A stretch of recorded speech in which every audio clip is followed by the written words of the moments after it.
Heureux de vous retrouver encore une fois de plus sur votre chaîne, sur notre chaîne Clé de David TV.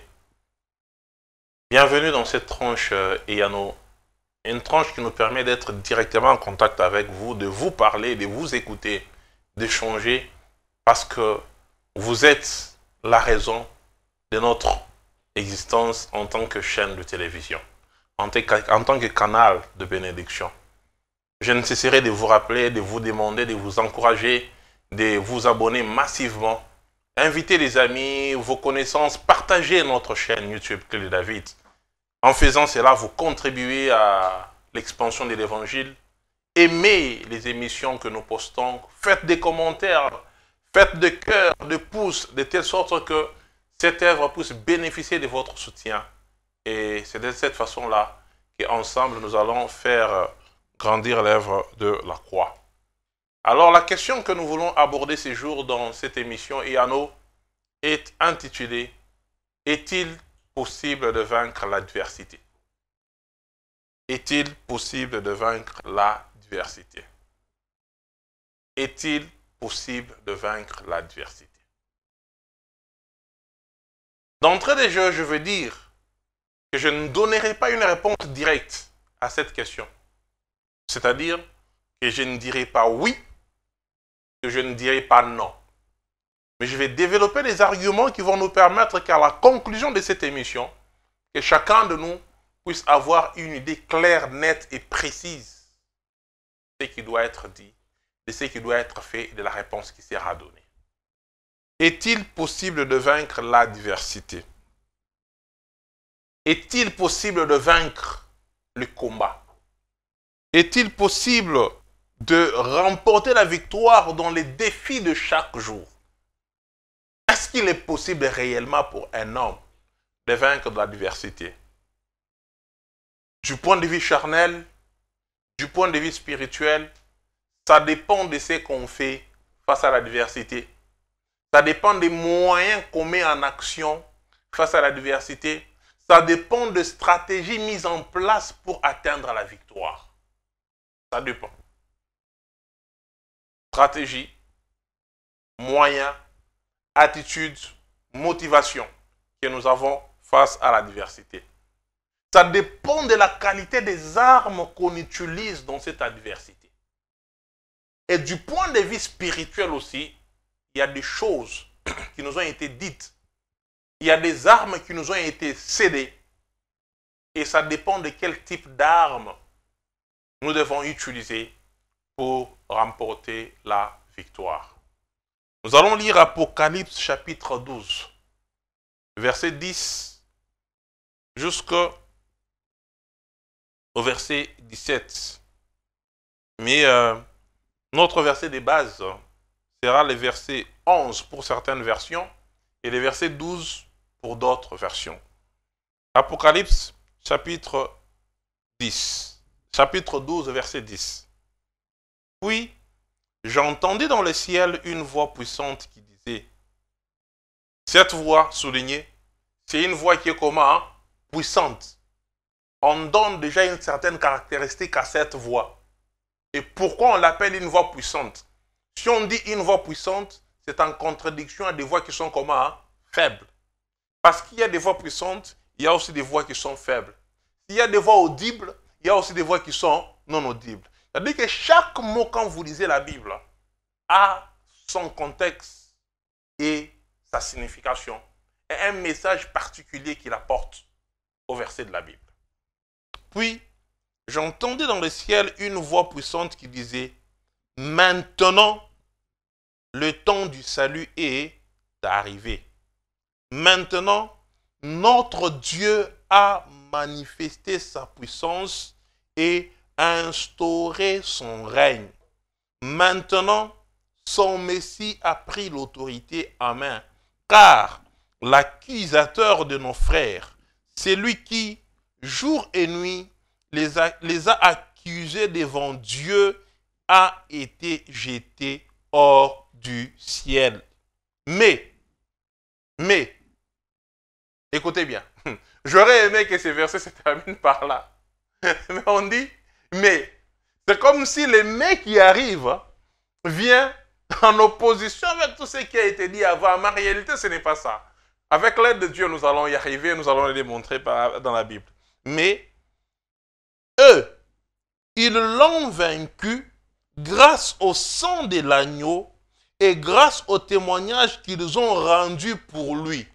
Car ils n'ont pas aimé leur vie jusqu'à redouter de mourir. Réjouis-toi donc au ciel, et vous qui habitez au ciel, réjouissez-vous.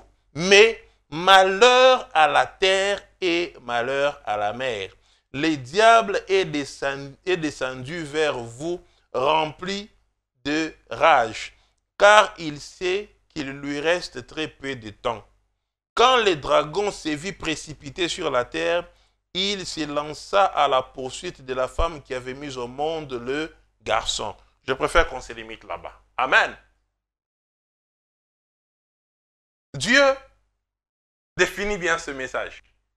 Il dit, il entendit une voix au ciel.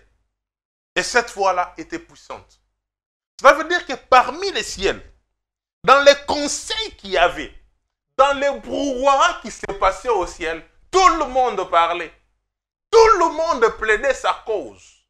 Mais au-dessus de toutes ces voix-là, il a entendu une voix qui était plus puissante que toutes ces voix-là. Je peux dire à toi qui es en train de me suivre que la voix qui plaide ton cas, elle est plus puissante que toutes les autres voix de la terre. La voix qui parle en ta faveur là, elle est plus puissante que tout ce que l'humanité peut dire, l'humanité peut raconter. Elle est plus puissante. Mais cette voix-là dit une chose. Il dit quoi? Maintenant. C'est-à-dire, il y a eu un temps qui s'est écoulé. Et puis, il y a eu un temps où on a sonné la fin de la récréation. Ah, que Dieu sonne la fin de la récréation dans la vie d'une personne qui nous suit. Que Dieu sonne la fin de la récréation dans ta vie. Que Dieu dise, écoutez, ça a assez duré, maintenant ça suffit, on arrête. Il dit maintenant, le temps du salut est arrivé. Bien-aimé dans le Seigneur, je ne parle pas de demain. Je ne parle pas d'après les moments que tu es en train de nous suivre maintenant. Je dis c'est maintenant, instantanément, alors que tu es en train de nous suivre, le temps du salut est arrivé. Si avant cette émission, tu passais par des moments troubles, alors que tu as passé ce temps à nous suivre, que le temps du salut entre dans ta famille. Que le temps du salut entre dans ta maison. Que le temps du salut entre dans tout ce que tu es en train de faire. Dis maintenant, le temps du salut est arrivé. Maintenant, notre Dieu a manifesté sa puissance et instauré son règne. Je veux dire à quelqu'un, depuis la résurrection de Jésus-Christ des morts, notre Dieu a déjà manifesté sa puissance. Parce que la mort était le seul élément qui faisait disparaître tout ce qui était né de la femme. Mais il y a eu quelqu'un qui, lui, était né d'une femme, mais qui a remporté la victoire sur la mort. Cette personne s'appelle Jésus-Christ de Nazareth. Et la Bible dit que l'accusateur de nos frères a été jeté dehors. Comme je le dis dans mon introduction, est-ce qu'il est possible de vaincre l'adversité? La réponse est, ça dépend des types des armes qu'on utilise dans l'adversité. Si tu te bats face à quelqu'un qui utilise des chars de combat et toi tu as des Kalachnikov, tu ne vas pas vaincre. Il faut utiliser des chars de combat ou bien des avions de chasse ou il faut faire des choses. Mais nous, face à l'adversité spirituelle, Dieu nous donne une arme qui est redoutable. Une arme face à laquelle personne ne peut faire face. La Bible dit quoi? Eux, ils l'ont vaincu grâce au sang de l'agneau. Je m'arrête là. Ils l'ont vaincu grâce au sang de l'agneau. Analysons d'abord le sang de l'agneau, qu'on les comprenne bien, qu'on comprenne bien cette arme. Le sang de l'agneau, je veux dire, il est tellement puissant, ce sang de Jésus-Christ, qu'il a non simplement la possibilité de nous donner la victoire sur l'adversité, mais qu'il a aussi la possibilité de faire à ce que nos péchés soient pardonnés, qu'on soit réconciliés avec le Père. C'est une arme qui nous remet en harmonie avec Dieu, mais c'est une arme qui nous permet aussi d'avoir la victoire sur l'adversité. Je veux qu'on analyse le sang de Jésus, le sang de l'agneau. Dans la conception d'un enfant, dans la biologie, dans la conception d'un enfant, dans la biologie, il n'y a pas directement le sang physique qu'on voit dans la conception d'un enfant. On passe par la biologie, il y a les spermatozoïdes, ou les, je ne sais pas, excusez-moi les médecins, les biologistes, spermatozoïdes ou sperme, c'est vous qui connaissez. Mais bon, ce que vous connaissez là, ça existe. Mais il n'y a pas de sang visible comme de ça. Ça va féconder l'ovule. Mais à l'intérieur de ce qui va féconder l'ovule là, se trouve le sang qui permet d'identifier le père de l'enfant, qui permet d'identifier la mère de l'enfant. Quel mystère! Une mère qui vient d'une autre famille, qui a son ADN, qui a son sang à elle, qui a tout. Un homme qui vient ailleurs, qui a son ADN, qui a son sang, ils se mettent ensemble, ils donnent naissance à un enfant qui sort avec l'ADN. Mais l'ADN que l'enfant porte, on peut en même temps retrouver le sang de son père et en même temps retrouver le sang de sa mère à l'intérieur d'une seule personne. C'est-à-dire qu'on prend deux, on les fusionne pour en faire une seule personne. Dans la conception d'un enfant, il y a ce sang-là. Maintenant, pour que nous puissions comprendre, nous, la conception de Jésus-Christ de Nazareth, il y a eu fusion de deux personnes. Il y a eu fusion de deux choses qui a fait que le sang de Jésus-Christ puisse venir dans l'homme. Il y a eu la fusion entre l'humain et le spirituel.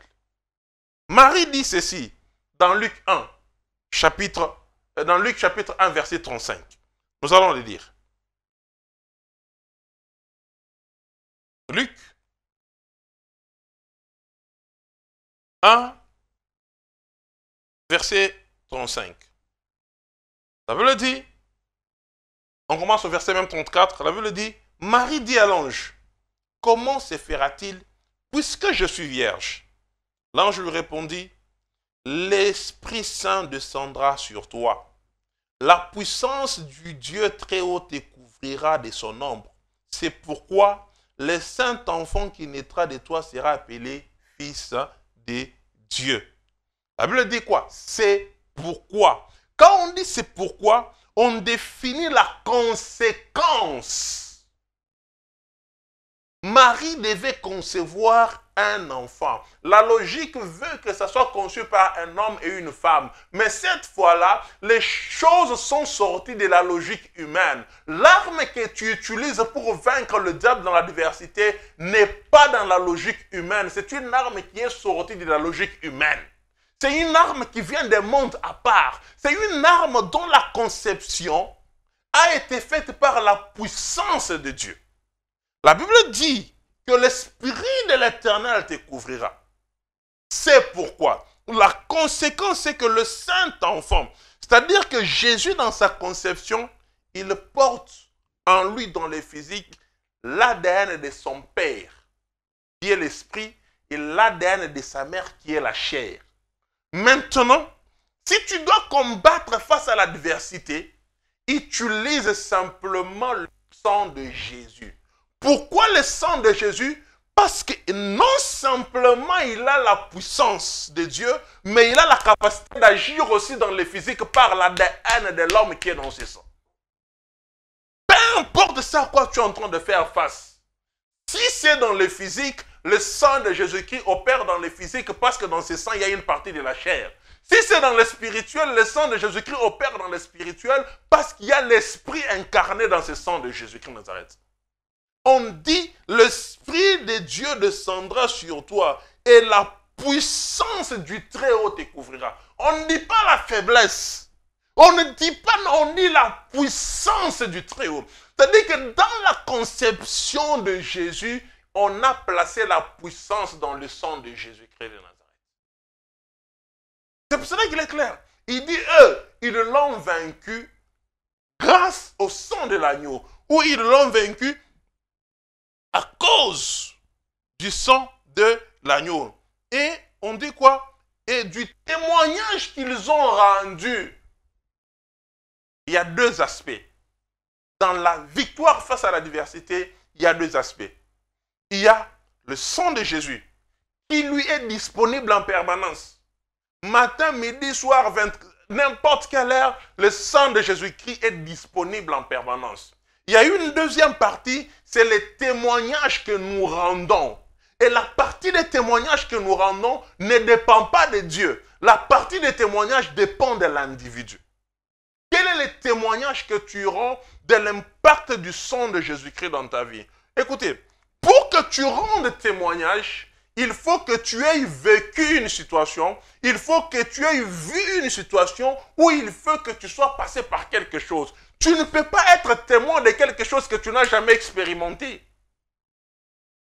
Je répète, tu ne peux pas être témoin de quelque chose que tu n'as jamais expérimenté. C'est pour cela que les faux témoignages existent et les gens vont en prison pour les faux témoignages.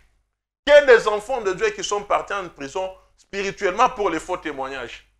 Tu fais un faux témoignage. Pourquoi tu fais un faux témoignage? Parce que tu témoignes des choses que tu n'as jamais vues. Tu n'as aucune relation avec Dieu, mais tu témoignes Dieu. C'est un faux témoignage. Je répète.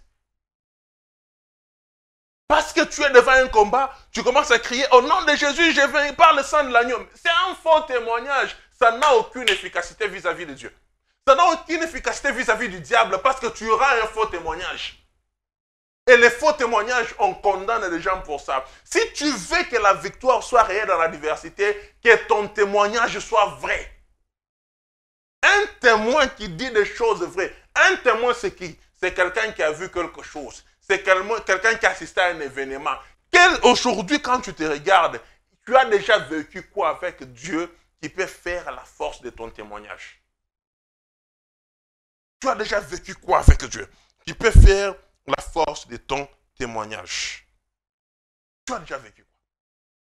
Dans les combats spirituels, dans l'adversité, le sang de Jésus est une arme redoutable parce qu'elle porte en elle-même les germes de la vie. Le sang de Jésus-Christ porte en lui-même le germe de la vie et c'est ces germes qui fassent que nous puissions avoir la vie de Dieu et que cette vie, nous puissions la transmettre à tout ce que nous sommes en train de toucher, à tout ce que nous sommes en train de tenir. C'est pour cela que la Bible dit, les voleurs ne viennent que pour faire quoi? Pour tuer, égorger et détruire. Mais moi, je suis venu pour que mes brebis aient la vie. Et la vie comment? En abondance. La vie, nous l'obtenons au travers du sang de Jésus. Le sang de Jésus porte en lui-même la vie de Dieu et donc sa puissance. Lévitique chapitre 17, verset 11. Je ne peux pas qu'on dise ce verset. Lévitique.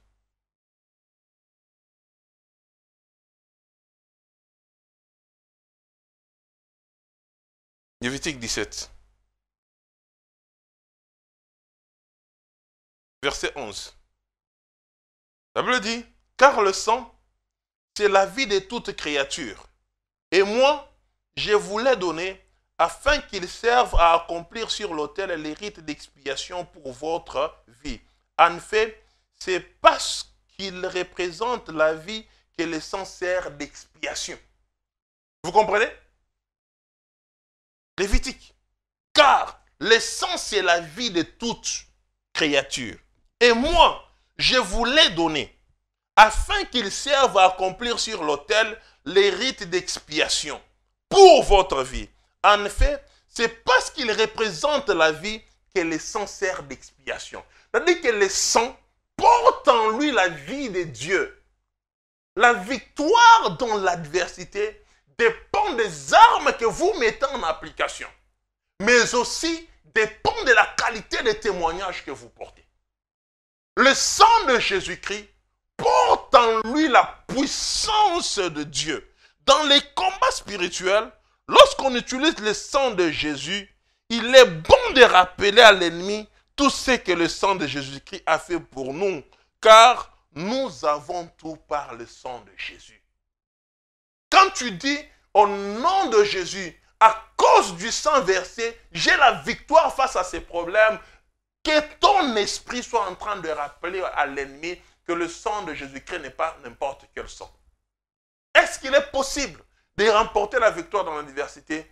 Ça dépend uniquement de toi, parce que le sang de Dieu, il est là d'une manière permanente, mais ça dépend du témoignage que toi tu portes vis-à-vis de Dieu. Mais ton témoignage, il doit être vrai. Si ton témoignage est faux, ta prière perd en efficacité et tu es vaincu. Mais si ton témoignage est vrai, Dieu existe là où les vrais existent, tu ne seras jamais perdant. Quelle est la nature de ton témoignage? Quand est-ce que le témoignage d'une personne devient faux? Le témoignage d'une personne devient faux lorsque cette personne n'entretient pas en elle-même la vie de Dieu. Tu parles de Dieu parce que tu as entendu Dieu, on a parlé à la radio, auprès des voisins. Jusque-là, ton témoignage, tu dis des choses vraies, mais toi, tu es faux. Et quand toi, tu es déjà faux, ton témoignage est faux. Le sang de l'agneau, il nous donne la victoire dans l'adversité. Mais notre témoignage, il doit être aussi vrai. Les deux doivent marcher ensemble. Lorsque nous avons un faux témoignage, lorsque nous renions Jésus, la Bible dit qu'ils n'ont pas renié Jésus, ils n'ont pas craint de mourir, ils n'ont pas renié Jésus. Ils sont restés comme ça. Ils voulaient même accepter la mort pour témoigner le nom de Jésus. Est-ce que toi et moi aujourd'hui nous sommes prêts à atteindre ce niveau? Le sang de l'agneau, il existe, il est là. Mais la nature, la qualité du témoignage que nous portons face aux problèmes, face aux difficultés, face aux défis, quand ça devient difficile, quand nous avons l'impression qu'on est prêt à être emporté, qu'est-ce que nous faisons? Est-ce que nous restons constants dans la marche avec Dieu ou nous cédons face à la pression? Est-ce que nous restons constants dans la marche avec Dieu ou nous trouvons des solutions par nous-mêmes? Est-ce que nous restons constants dans la marche avec Dieu ou nous cherchons la défense par nos propres moyens? Ils l'ont vaincu à cause du sang de l'agneau, mais aussi du témoignage qu'ils ont rendu. En refusant de renier leur vie, ils ont choisi de s'accrocher à Jésus et Jésus leur a donné sa vie. Qu'est-ce que tu fais du sang que Jésus a versé à la croix de Golgotha? Et quel est le témoignage que toi tu as porté? Ton témoignage est-il vrai ou ton témoignage est-il faux? Ton témoignage ne peut devenir faux. Tu sais, tu peux dire des choses vraies, mais on te pose une question. Est-ce que tu as déjà vécu ces choses? Si tu dis simplement non, ton témoignage devient faux. Parce que là, tu racontes des choses que les autres t'ont racontées. Tu es en train de dire des oui-dire. Mais si toi-même, tu vis quelque chose, il devient impossible de t'arracher Jésus. C'est pour cela qu'on peut dire, rien ne me séparera de l'amour que j'ai pour Jésus. Parce que j'ai vécu ces choses dans ma chair, dans mon corps, à tel point que l'adversité ne m'envoie plus loin de Dieu. À tel point que l'adversité ne me fait plus peur. À tel point que si je perds quelque chose aujourd'hui, à cause du royaume de Dieu, j'ai l'assurance que j'aurai des centiples dans le siècle présent. Ma vie, elle ne dépend plus de ce que je suis en train de perdre ou de gagner. Elle dépend simplement parce qu'à moi, je porte à moi la marque de Jésus. Je porte à moi la référence de Jésus. Face à l'adversité, pose-toi une seule question. Est-ce que le témoignage que j'ai fait, il est vrai ou il est faux? Aujourd'hui, nous avons des difficultés parce que les gens sont en train de faire des faux témoignages. Ils ne sont pas vrais dans la marche avec Dieu, mais ils font des témoignages du nom de Jésus. Ça perd en efficacité. Est-ce que c'est ton cas? Si c'est ton cas, demande simplement pardon à Dieu. Réconcilie-toi avec Dieu. Parce que son sang, tel que je l'ai dit au début, il permet de nous remettre en harmonie avec Dieu et il nous donne la victoire sur l'ennemi. Notre témoignage devient ainsi vrai. Et lorsque notre témoignage devient vrai, nous avons la victoire sur l'adversité. Alors, la balle est dans ton coin. Voilà pourquoi, au début, j'avais dit que je ne répondrai pas par oui ou par non. Je te laisse la liberté de choisir, mais que l'Esprit de Dieu t'aide à faire les bons choix. Que Dieu te bénisse. À bientôt sur notre chaîne.